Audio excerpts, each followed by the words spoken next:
ಚಾಲೋ ಚಾಲೋ ಚಾಲೋ ಶಾಂತ ಶ್ರೀ ಕೃಷ್ಣ ನದಿಯ ಪವಿತ್ರ ನೀರಿನಿಂದ ಶ್ರೀ ಮಾರುತೇಶ್ವರನ ಪಾದ ತೊಳೆದು ಪೂಜಿಸಿ ಪುನೀತಳಾದೆಯ ಪುನೀತಳಾದೆ ಬನ್ನಿ ಸ್ವಾಮಿ.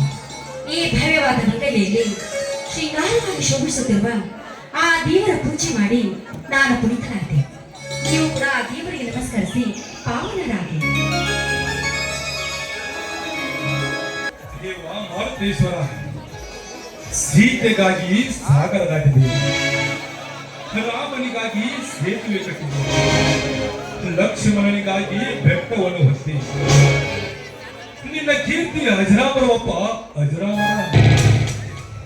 ಸದಾ ಸತ್ಯದ ಹಾದಿಯಲ್ಲಿ ನಡೆಯುವ ನನ್ನ ಮನದಾಳದ ಮಾತು ಅರ್ಥಿಲ್ಲವೇ? ಅನಾಥ ಮಕ್ಕಳೇ ನನ್ನ ಮಕ್ಕಳೆಂದು, ಈ ಮನೆಯ ಹಾಳುಗಳೇ ಈ ಮನೆ ಯಜಮಾನರೆಂದು ನಂಬಿ ಆಳು ಮಗನಾದ ನನ್ನ ಹೆಸರಿಗೆ 20 ಎಕರೆ ಜಮೀನನ್ನು ಬರೆದು ರಾಣಿಯಾಗಿ ಮೆರೆಯಬೇಕಿದ್ದ ನಿಮ್ಮ ಮಗಳು ಶಾಂತಾಳನ್ನು ನನಗೆ ಸತಿಯನ್ನಾಗಿಸಿ ಹೋದ ಆ ಶಾಂತಗೌಡರ ಋಣ ಮುಂದಿನ ಜನ್ಮದಲ್ಲಾದರೂ ತೀರಿಸುವ ಹಾಗೆ ಮಾಡುತ್ತದೆ. ಸಿಗೋ ನಿನಗೆ ಕೋಟಿ ಕೋಟಿ ನಮನಗಳು. ಸಕಲ ವೈಭವದ ಶ್ರೀಮಂತನ ಮಗನಾದ ನಾನು ನಿಮ್ಮ ಮಡದಿಯಾಗಿ ಮನೆಗೆ ಬಂದರೂ ಕೂಡ ಪತಿ ಭಕ್ತಿಯಲ್ಲಿ ನನಗೆ ಆಸಕ್ತಿ ಸ್ವಲ್ಪ ಜಾಸ್ತಿನೇ ಇದೆ. ಗಂಡನೇ ದೇವರು ಅಂತ ನಂಬಿ ನಡೆಯುವುದು ನಾನು. ಆಗ ನನ್ನ ತಂದೆ ಮಾತಿನ ಋಣಕ್ಕಾಗಿ ನಿಮ್ಮ ಮನದಾಳದ ಮಾತಿಗೆ ನಾನು ಋಣಿಯಾಗಿದ್ದೇನೆ. ನಿಮ್ಮಂತವರ ಕೈ ಹಿಡಿದ ಈ ನನ್ನ ಜನ್ಮ ಸಾರ್ಥಕವಾಯಿತು ಸ್ವಾಮಿ, ಸಾರ್ಥಕವಾಯಿತು. ಶಾಂತ ಶಾಂತ, ಇಲ್ಲಿ ನಾನಿಲ್ಲದಿದ್ದರೆ ನನ್ನದು ಎನ್ನುವುದು ಏನಿದೆ?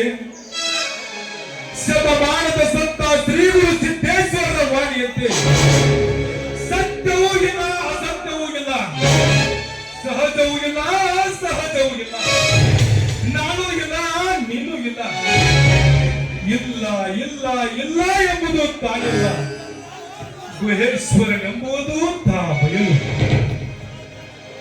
ಒಂದು ದಿನ ಹುಟ್ಟಿ ಒಂದು ದಿನ ಸತ್ತು ಮಣ್ಣಲ್ಲಿ ಮಣ್ಣಾಗಿ ಹೋಗುವ ಈ ನಶ್ವರವಾದ ಶರೀರಕ್ಕೆ ಇದೆಲ್ಲ ವ್ಯಾಮೋಹ. ಕೊಟ್ಟವನಿಗೆ ಮರಳಿ ಕೊಡುವ ಮನೋಭಾವನೆ ನಮ್ಮಲ್ಲಿದ್ದರೆ ಆ ಭಗವಂತ ಕೂಡ ಪ್ರೀತಿಸುವನು. ಜಾತ ಭಗವಂತ ಕೂಡ ಪ್ರೀತಿಸುವನು. ಇದೇ ಈ ಜೀವನದ ರಹಸ್ಯ.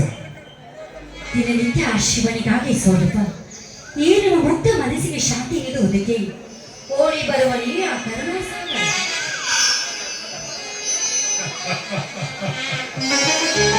ಶಾಂತ ಶಾಂತ, ಓಡಿ ಬರುವನೇ ಎಂದು ಕೇಳುವೆಯಲ್ಲ, ಹಾಗಂತೂ ಶಿವನಿಚ್ಛೆ. ಕಷ್ಟ ಬಂದಾಗ ಎಂದು ಕರೆ ಮಾಡಿ ಕರೆದರೆ ಅದಾವ ರೂಪದಲ್ಲಿ ಬಂದು ಭಕ್ತರ ಆಸೆಯನ್ನು ಪೂರೈಸಬಲ್ಲ ಆ ಕರುಣಾಸಾಗರ. ಅಂದು ಸಮುದ್ರ ಮಥನ ಮಾಡುವ ಕಾಲದಲ್ಲಿ ಕಾಲಕೋಟ ವಿಷವನ್ನೇ ಕುಡಿದು ವಿಷಕಂಠನಾದ ಆ ವಿಷಕಂಠನ ಮಹಿಮೆ ಅಪಾರವಾದುದು ಶಾಂತ, ಅಪಾರವಾದುದು. ಏನು ಮಾಡೋದು? ಆದರೆ ಏನು ಮಾಡುವುದಂತ ನಿಟ್ಟುಸಿರು ಹೇಗೆ ಹಾಕುತ್ತೀರಿ ನೀವು?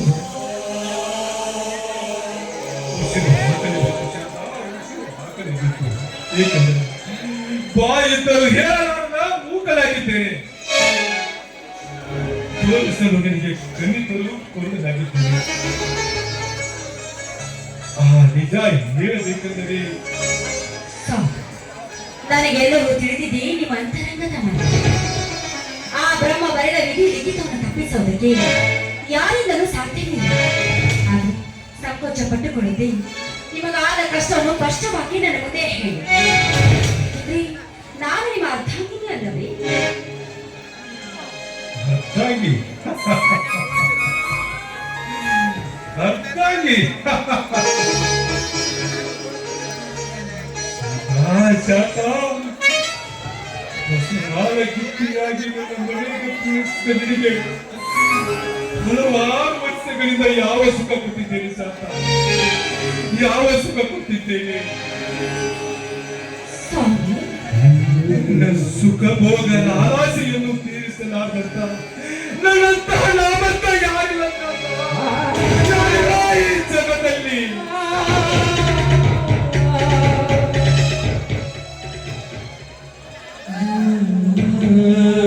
ಹೌದು ಶಾಂತ, ಹೌದು. ಒಂದು ಹೆಣ್ಣಿಗೆ ಬೇಕಾದದ್ದು ಸಂಪತ್ತಲ್ಲ, ಸಾರ್ವಭೌಮತೆಯೂ ಅಲ್ಲ, ಅಧಿಕಾರವೂ ಅಲ್ಲ. ಅವಳು ರೂಪವತಿಯಾಗದಿದ್ದರೂ ಆ ಹೆಣ್ಣಿಗೆ ಬೇಕಾದದ್ದು ದಾಂಪತ್ಯ ಸುಖ. ಆ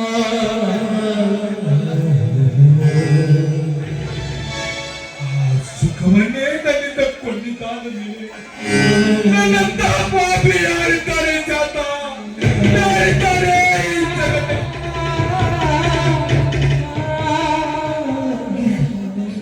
ನೀವು ಪಾಪಿ ಅಲ್ಲ. ನನ್ನ ಕೈ ಹಿಡಿದು ನನಗೆ ಬಾಳ ಕೊಟ್ಟು ಮಾಂಗಲ್ಯ ಭಾಗ್ಯ ನೀಡಿರುವ ನೀವೇ ನನ್ನ ಪಾಲಿನ ದೇವರು.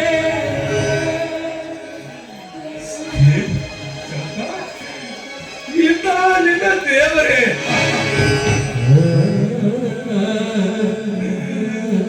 ಹೂ ಮನೆ ಹಣಿಗಾಗಿ ಭೂಮಿ ತಾಯಿ ಬಾಯಿ ತೆರೆದು ತನ್ನ ಹೊರಗ ಸೀಳಿ ನಿಂತರು. ಕಾರ್ಮೋಡ ಕವಿದು ಗುಡುಗು ಮಿಂಚುಗಳಿಲ್ಲವೇ ಉತ್ತರಿ ಬಳಿ ವಿಸ್ತರಿಸಲು ಹೊತ್ತೇರಿಸಿದರೆ ದೇವರೇ.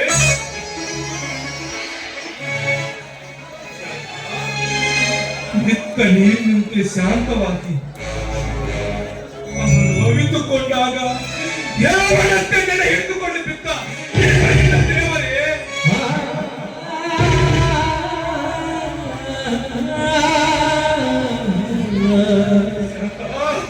ಶಾಂತ, ದೇಹಿ ಎಂದು ಬಂದವರಿಗೆ ವರ ನೀಡದ ನಾನು ದೇವರಲ್ಲ ಶಾಂತ, ದೇವರಲ್ಲ. ಪಾಲಿಗೆ ಏಣಿಯಾಗಿ ಬಂದ ಪುರುಷೇನ ನಾನು ಶಾಂತ, ಪುರುಷೇನ.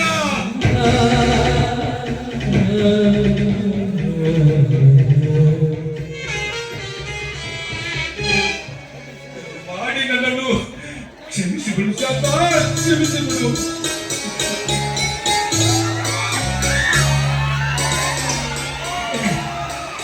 ಕ್ಷಮಿಸೋದ ತಪ್ಪನ್ನು ನೀವೇನು ಮಾಡಿಲ್ಲ. ನೀವು ಹೇಳುವ ಒಂದೇ ಒಂದು ಮಾತು ನನ್ನ ಪ್ರಾರಬ್ಧ ಕರ್ಮ ಅಷ್ಟೇ. ನನಗೆ ಪತಿ ಪರದೈವ ಸ್ವಾಮಿ.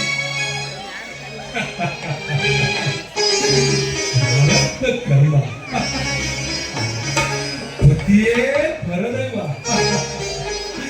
ಶಾಂತ, ಭಾರತ ಕರ್ಮವೆಂದು ನೀ ನನ್ನನ್ನು ನಂಬಿ ಕುಳಿತದೆ. ನಂಬಿ ಕುಳಿತು ನಿನ್ನ ಜೀವನವನ್ನು ಹಾಳು ಮಾಡಿಕೊಳ್ಳಬೇಡ ಶಾಂತ. ನಾನು ಎಷ್ಟೇ ಡಾಕ್ಟರ್ ಸಲಹೆಯಂತೆ ಪ್ರಯತ್ನಿಸಿದೆ, ನನ್ನ ಮರ್ಮಾಮಿತ್ರಕ್ಕೆ ಬಿದ್ದ ಪೆಟ್ಟು ಸುಧಾರಿಸುವಂತಿಲ್ಲ ಶಾಂತ, ಸುಧಾರಿಸುವಂತಿಲ್ಲ. ದಯಮಾಡಿ ನನ್ನ ಮಾತನ್ನು ಪಾಲಿಸಿ ನಾನು ಕಟ್ಟಿದ ಈ ತಾಯಿಯನ್ನು ತರಮರ್ಪಿಸಿ ನನ್ನನ್ನು ಮದುವೆ ಮಾಡಿಕೊ ಶಾಂತ.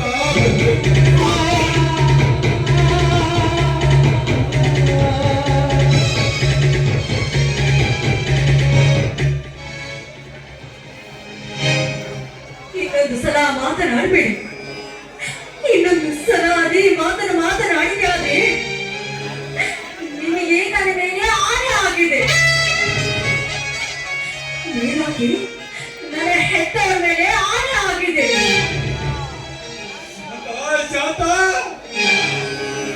ಹೌದು ಸ್ವಾಮಿ, ಆ ದುಷ್ಟ ಸ್ಥಿತಿ ಗೌರವ ದಬ್ಬಾಳಿಕೆಯಿಂದ ನನ್ನ ಹೆತ್ತವರು ಮಾನ ಮರ್ಯಾದೆಗೆ ಹೆದರಿ ಹೆಣ್ಣಿಗೆ ಶೀಲವೇ ಶೃಂಗಾರವೆಂದು ಸತ್ತಾಗ ಹೆತ್ತ ಮಗನ ಸ್ಥಾನದಲ್ಲಿ ನಿಂತು ಅವರ ಶವಕ್ಕೆ ಕಿಚ್ಚಿಕೊಟ್ಟು ನನ್ನ ತಂದೆಗೆ ಕೊಟ್ಟ ಮಾತಿನ ಪ್ರಕಾರ ನಾನು ಸತಿ ಅಂತ ಸ್ವೀಕಾರ ಮಾಡಿದ್ದೀರ. ಈಗ ನೀವೇ ಅವರ ಮಾತನ್ನ ಕರೀತೀರಾ? ವಚನ ಕಷ್ಟ ಆಗುವಿಲ್ಲ? ಹೇಳಿ, ನೀವು ಪುರುಷತ್ವದ ಹೀನರಾಗಿದ್ದು ಯಾರಿಲ್ಲ, ಅದು ನನ್ನಿಂದ ತಾನೇ. ಆ ಸಿದ್ದೇಗೌಡನ ದಬ್ಬಾಳಿಕೆಯಿಂದ ಹಳಿಸಿಕೊಂಡು ನೀವು ಜೀವನ ಪೂರ್ತಿ ಕೊರಗುತ್ತಿರುವರಿ ಎಂಬುದು ಎಂದಾದ ನನಗೆ ಗೊತ್ತಿಲ್ಲವೇ? ನನ್ನ ತಂದೆ ಸಾಹುಕಾರನ ಸಂಪತ್ತು ನಿಮಗೆ ಆಪತ್ತು ತಂದಿದ್ದೆ ಎಂಬುದು ನನಗೆ ತಿಳಿದಿಲ್ಲವೇ? ಅಳಬೇಡ ಶಾಂತ, ಅಳಬೇಡ. ನನಗಾಗಿ, ನನ್ನ ಹೆತ್ತವರ ಮಾತಿಗಾಗಿ ಈ ನಿಮ್ಮ ಜೀವನವೇ ನರಕವಾಗಿದೆ ಅಂತ ಗೊತ್ತಿದ್ರು ಕೂಡ ನನ್ನ ಸುಖಕ್ಕಾಗಿ ಇನ್ನೊಂದು ಮದುವೆ ಮಾಡಿಕೊಂಡು ನಾನು ಸುಖವಾಗಿ ಜೀವನ ಸಾಗಿಸಿದ್ರೆ ಆ ದೇವರಾದ್ರೂ ನನ್ನ ಮೆಚ್ಚುವನೇ? ಇಲ್ಲ ಸರ್, ಖಂಡಿತವಾಗ್ಲೂ ಸಾಧ್ಯವಿಲ್ಲ. ನಿಮ್ಮ ಹೊರತು ಬೇರೊಬ್ಬ ಗಂಡ ನನಗೆ ಬೇಕಾಗಿಲ್ಲ. ನಿಮ್ಮ ಪುರುಷತ್ವದ ಸೋಲೆ ನನಗೆ ಕಾಮದ ಸೋಲು. ನಿಮ್ಮ ತ್ಯಾಗಕ್ಕೆ ನಾನು ಸದಾ ಸಿದ್ಧನಾಗಿರುತ್ತೇನೆ. ಈ ಮಾತನ್ನು ನಿಮ್ಮ ಪಾದ ಸಾಕ್ಷಿಯಾಗಿ ಹೇಳು.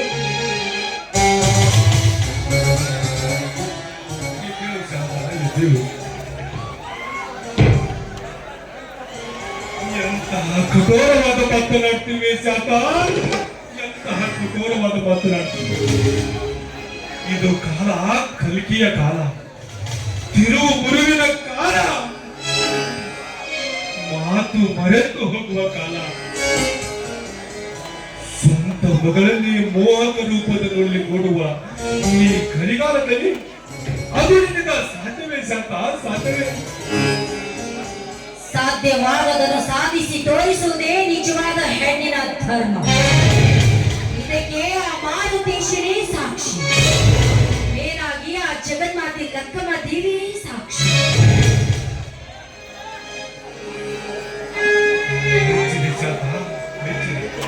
ಈ ನಿನ್ನ ಪ್ರತಿಭಕ್ತಿಗೆ, ಈ ನಿನ್ನ ಅಮರವಾಣಿ ಈ ಸಮಾಜದ ಪ್ರತಿಯೊಬ್ಬ ಮಹಿಳೆಯರಿಗೂ ಎಚ್ಚರಿಕೆಯ ಗಂಟೆಯಾಗಲಿ. ಎಲ್ಲಿ ಸ್ವಲ್ಪ ನಗು ನೋಡೋಣ ಬಂಗಾರ.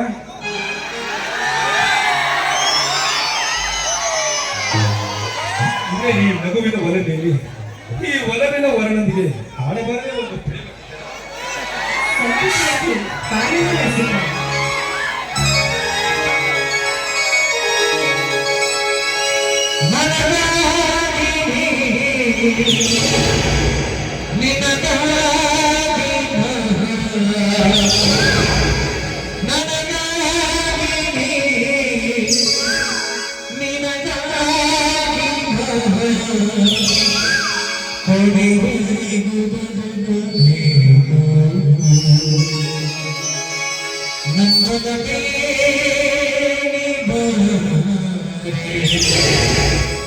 ನನ್ನ ಚೆಲುವೆ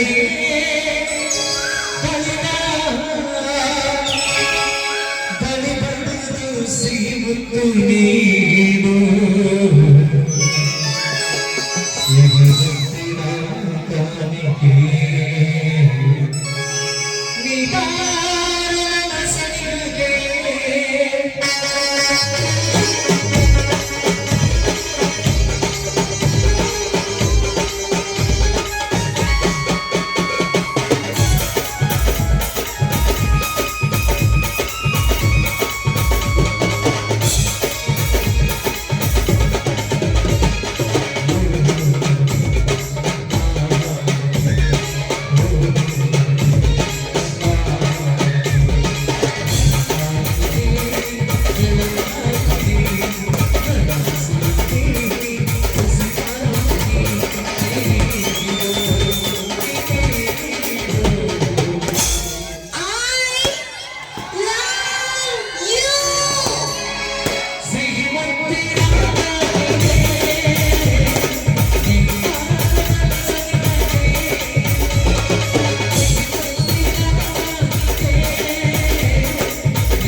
ಹೌದಣ್ಣ, ಕರೆಂಟು ಹೋದ ತಕ್ಷಣ ನೀರು ಹಾಯಿಸೋದು ಬಿಟ್ಟು ತಾತ ಹಿಂದೆನೇ ಬಂದೇನಣ್ಣ. ಆದರೆ ನಾವು ಬರುವುದರೊಳಗಾಗಿ ಊರ ಅಗಸಿ ಮುಂದೆ ದೊಡ್ಡ ಕುಸ್ತಿ ಕಣಾನೆ ಏರ್ಪಟ್ಟಿತ್ತು.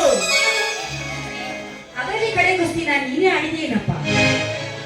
ಕರೆ ಕುಸ್ತಿಗೆ ಕಿತ್ತೆ ಅತ್ಯಮ್ಮ ಆ ಕಲದಲ್ಲಿಯ ಕಡೆಗಳಿ ನೋಡಿ ನನ್ನ ಮೈಯೆಲ್ಲ ರೋಮಾಂಚನಗೊಂಡು ಸಾಕ್ಷಾತ್ ಈ ಮಾರುಕೇಂದ್ರ ಶಕ್ತಿಯವರ ನನ್ನಲ್ಲಿ ಆವರಿಸಿ ನೀವು ಉಳಿಸಿದ ಈ ಕೈ ತುತ್ತಿನ ರಕ್ತ ಕೂಗಿ ಹೇಳಿತು ಅತ್ತಿಗೆ, ಕೂಗಿ ಹೇಳಿತು. ಆ ಕಡೆಗಡೆ ಬಗೆದು ಬಂಗಾರದ ಕಡಿಕೇಳೆಂದು ಅತ್ತಿಗೆ, ಬಂಗಾರದ ಕಡಿಕೇಳೆಂದು. ಸಹೋದರ, ನನಗೆ ತಿಳಿಯದೆ ಈ ಊರಿನಲ್ಲಿ ಯಾವ ಕುಸ್ತಿ ನಡೀತಪ್ಪ, ಯಾವ ಕುಸ್ತಿ ನಡೀತು? ಹೌದಣ್ಣ, ಊರಿಗೆ ದೊಡ್ಡವನಾದ ಆ ಸುಂದರಗೌಡ ಏರ್ಪಡಿಸಿದ ಆ ಕುಸ್ತಿಕನವನ್ನ. ಆ ಕುಸ್ತಿಕನದಲ್ಲಿ ಆ ಗೌಡನ ಬಂಟ ಕೈಯಾನೆ ನನ್ನ ಕೊನೆಯ ಪಂದ್ಯದ ಗಡಿಯನ, ಕೊನೆಯ ಪಂದ್ಯದ ಗಡಿ. ಏನಪ್ಪ ಇದು? ಆ ನೀಚನ ಕಣದಲ್ಲಿ ನೀನ್ ಯಾಕಪ್ಪ ಹೋದೆ? ಸಹೋದರ, ಏನದಪ್ಪ ನಿಗೂಢವಾದ ರಾಜ್ಯ? ಜಿಲ್ಲಾ ಸಹಕಾರಿ ಗ್ರಾಮ ಚುನಾವಣಾ ಅಭ್ಯರ್ಥಿಯಾದ ಆ ಗೌಡ ನಮ್ಮ ಭಾಗದ ಎಲ್ಲ ಸಹಕಾರಿ ಸೊಸೈಟಿ ಅಧ್ಯಕ್ಷರನ್ನ ಕರೆಸಿ ಅವರಿಗೆ ಜೀವ ಬೆದರಿಕೆ ಹಾಕಿದ್ದಾನ, ಜೀವ ಬೆದರಿಕೆ ಹಾಕಿದ್ದ. ಅದರಲ್ಲಿ ಒಬ್ಬ ಆತ ಎದ್ದ ನಿಂತು ಏನಂದಾಗತ್ತೆ ನನ್ನ ಏನಪ್ಪ? ಏನ್ರೀ ಅವ್ರೆ, ಇದು ಪ್ರಜಾಪ್ರಭುತ್ವ ಐತಿ, ಇದೇನು ರಾಜ ಮಹಾರಾಜರ ಕಾಲ ಅಲ್ಲ, ಇದು ನಮ್ಮ ಮತ, ನಮ್ಮ ಹಕ್ಕು ಐತಿ ಅಂದಾನ. ಅದಕ್ಕೆ ಆ ಗೌಡ ಸುಮ್ಮನಿನಪ್ಪ. ಇಲ್ಲ ಅಣ್ಣ, ಆ ಕೈಯಾನಿಂದ ಸಾಕಷ್ಟು ಅವನನ್ನ ಹೊಡೆಸಿಬಿಟ್ಟ. ಅವನ ಹೊಡೆತಕ್ಕೆ ಅಲ್ಲಿದ್ದ ಎಲ್ಲ ಜನರು ಹೆದರಿ ಓಡಿ ಹೋಗಿದ್ರು. ಅಲ್ಲಿ ನಿಂತವ ನಾನೊಬ್ಬೇ ಮಾತ್ರ, ನಾನೊಬ್ಬನೇ. ಆ ಕ್ರೂರಿಯ ಮುಂದೆ ನೀನ್ ಯಾಕೆ ನಿಂತುಕೊಂಡೇ ಮಾಡಿದ್ರು? ಆತ ಕ್ರೂರಿಯಾದರೇನು, ರಾಜ ಮಹಾರಾಜ ದುರ್ಯೋಧನಾದರೇನು, ಆತ ಗೌಡ ಕ್ಷತ್ರಿಯನಿಗೆ ನನಗೆ ನನ್ನ ಗೊತ್ತೇನಲ್ಲ. ಸಹೋದರ, ಏನೇ ಹರಂಕೋ ರಾಮಲಿಂಗನ ತಮ್ಮ ನನ್ನ ಹೇಳಿ ನೀನು ಎದ್ದು ನಿಂತಿಯೇನಲೇ ನನ್ನ ಕೈಯನ್ನು ಹೊಡೆಯಾಕ. ಬಾರ್ಲೆ ಗಂಡಸ ನೀನಾಗಿದ್ರ, ನಿಮ್ಮಪ್ಪಗ ನೀ ಹುಟ್ಟಿದ್ರ, ನಾನೇ ಬಂದ ನನ್ನ ಕೈಯನ್ನು ಕೂಡ ಕುದ್ಯಾನ ಅಂದಾನ. ಅಪ್ಪನ ಹೊಟ್ಟಿದ ಮಗ ನಾನೇ ಇದ್ದೇನೆ ಅಂತ ಮೀಸೆ ತೀರಿಸಂತ ಹೊಡೆಯಬೇಕಿತ್ತು ನನ್ನ ಮೈದುನ. ಹೊತ್ತಿಗೆ ಸಂಗೀತವನ್ನೇ ಬೀಸುತ್ತಿರುವಿ. ಅಪ್ಪಗ ಹುಟ್ಟಿದ ಮಗ ನಾನಲೇ ಅಂದವನ ಆ ಕೈಯನ್ನು ಹೊತ್ತ ಓಡಗಿಸಿ ಮುಖ ಹತ್ತು ಸುತ್ತ ಹಾಕಿ ಓದ ಆ ಗೌಡನ ಪಾದದ ಮೇಲೆ ಒಗೆದ ಅವನ ಎದೆ ಮೇಲೆ ಕಾಲಿಟ್ಟು ಕೇಕೆ ಹೊಡೆಬಿಟ್ಟಮ್ಮ, ಕೇಕೆ ಹೊಡೆಬಿಟ್ಟೆ. ಆವಾಗ ಈ ರೈತನ ಹುಡುಗಿಗೆ ಆ ನದಿಗಳು ಎದಿ ನಡಿಗೆ ಹೋಯ್ತಮ್ಮ, ನಡಿಗೆ ಹೋಯ್ತು. ಸಹೋದರ, ಇದನ್ನೆಲ್ಲ ಕೇಳಿ ನನಗೆ ಭಯವಾಗುತ್ತಾ ಇದೆಯಪ್ಪ, ಭಯವಾಗುತ್ತಾ ಇದೆ. ಅಯ್ಯೋ, ನೀವ್ ಯಾಕ್ರಿ ಭಯ ಪಡ್ತೀರ? ಅದರಲ್ಲಿ ಗೆದ್ದು ಬಂದವನು ನನ್ನ ಮೈದುನ. ಇವತ್ತಲ್ಲ ನಾಳೆ ಆದ್ರೂ ನನ್ನ ಹೆತ್ತವಳ ಮನೆತನವೇ ಸರ್ವನಾಶ ಮಾಡಿದ ಆ ನೀಚರ ಸಂಹಾರ ಆಗ್ಲೇಬೇಕು. ಹೌದಣ್ಣ, ಹೌದು. ಮಾಡಿದವರಿಗೆ ಮಾಡಿ ತೋರಿಸಬೇಕೆನ್ನುವ ಸುಭಾಷ್ ಚಂದ್ರ ಬೋಸ್ ಅವರ ಮಾತು, ಮಾಡು ಇಲ್ಲವೇ ಬಳಿ ಎಂಬುವ ಮಹಾತ್ಮ ಗಾಂಧೀಜಿಯವರ ಮಾತು, ಇದು ಸತ್ಯವಾಗಬೇಕಾದ್ರೆ ನನ್ನಂತ ಯುವಶಕ್ತಿಗಳು ಎಂದಾಗಲೇ ಅದು ಸಾಧ್ಯ, ಅದು ಸಾಧ್ಯ.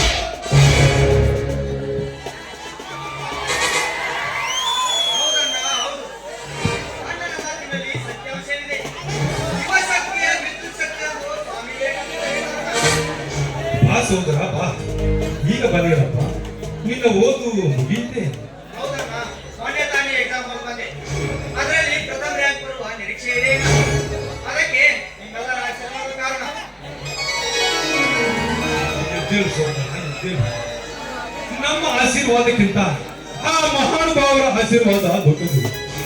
ಏಕೆಂದರೆ ನಾವು ನಿಂತಿರುವ ನೆಲ, ಬಿತ್ತುವ ಫಲ, ನಮ್ಮೆಲ್ಲರ ಶಕ್ತಿಯ ಬಲ ಅವ್ರದೇ ಅಪ್ಪ, ಅವ್ರದೇ. ಇದೆಲ್ಲವೂ ಆ ಸಾಹುಕಾರನ ಸಂಪತ್ತಪ್ಪ, ಸಾಹುಕಾರನ ಸಂಪತ್ತು. ಹೌದಣ್ಣ, ರವೀಂದ್ರರು ಪದೇ ಪದೇ ಅವ್ರದೇ ಹೇಳ್ತಿರ್ತಾರೆ.